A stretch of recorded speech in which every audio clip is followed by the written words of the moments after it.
ఈ ప్రపంచంలో మనిషి కోరుకునేది సుఖము, సంతోషము, ఆనందము. ఈ మూడిటి కొరకే మనిషి పరుగెడుతూ ఉన్నాడు, పయనిస్తూ ఉన్నాడు, పడరాని పాటలు పడుతూ ఉన్నాడు, ఎన్నో కష్టాలను అనుభవిస్తూ ఉన్నాడు. మరి నిజానికి మనిషి ఆ యొక్క సుఖాన్ని, సంతోషాన్ని, ఆనందాన్ని అనుభవిస్తున్నాడా అనంటే అనుభవిస్తలేడు అని 100కు 100% చెప్పొచ్చు. ఎందుకొరకు అనంటే మనిషి ఎండమావులను చూసి నీళ్లు ఉన్నట్టుగా భ్రమిస్తూ ఉన్నాడు. ఏదో వస్తే, ఏదో తెస్తే, ఏదో సంపాదిస్తే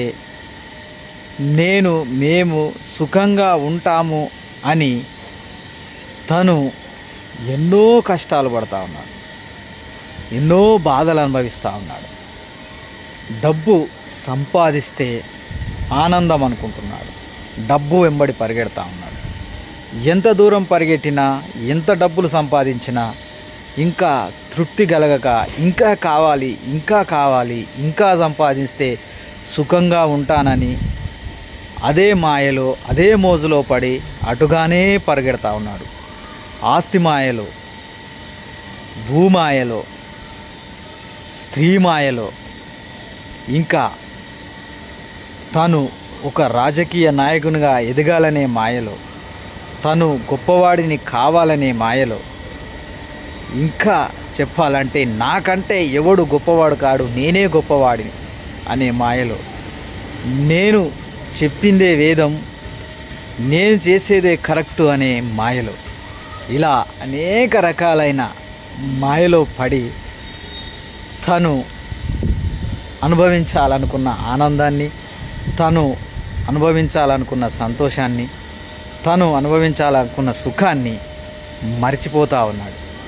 మరి నిజానికి సుఖం అనేది వస్తువులలో ఉందా, డబ్బులో ఉందా, ఆస్తి అంతస్తులో ఉందా, పదవి హోదాలలో ఉందా అనంటే లేదు అని నేను ఖచ్చితంగా చెప్పగలను. ఎందుకంటే ఇవన్నీ కూడా ఓ కాలంలో వస్తాయి, పోతాయి. డబ్బు అనేది నువ్వు ఎంత సంపాదించినా తృప్తి అనేది ఉండదు. పదవి అనేది కూడా అంతే.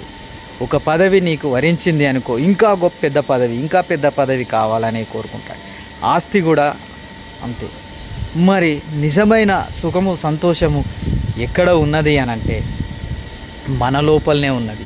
ఉన్న దాంట్లో ఉన్నంతలో ఉన్నతంగా జీవించే విధంగా మన యొక్క మనసును ప్రిపేర్ ఎప్పుడైతే చేస్తామో, మనకు డబ్బు వచ్చినా, ఆస్తి వచ్చినా, అంతస్తు వచ్చినా వాటిని ఒక పక్క చూస్తాము.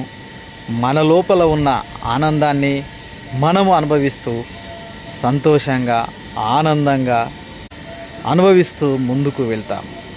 మారాల్సింది మన యొక్క మనసుకు ఎప్పుడైతే తర్ఫీదు ఇస్తామో అప్పుడే మనము సుఖంగా, సంతోషంగా, ఆనందంగా మన యొక్క జీవిత ప్రయాణాన్ని కొనసాగిస్తాము.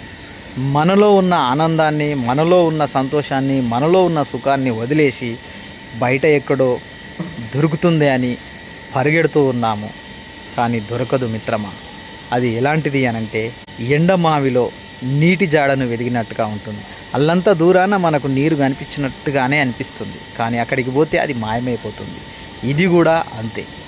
మనలో మనము సంతోషంగా, ఆనందంగా జీవించడానికి ప్రయత్నం చేద్దాం.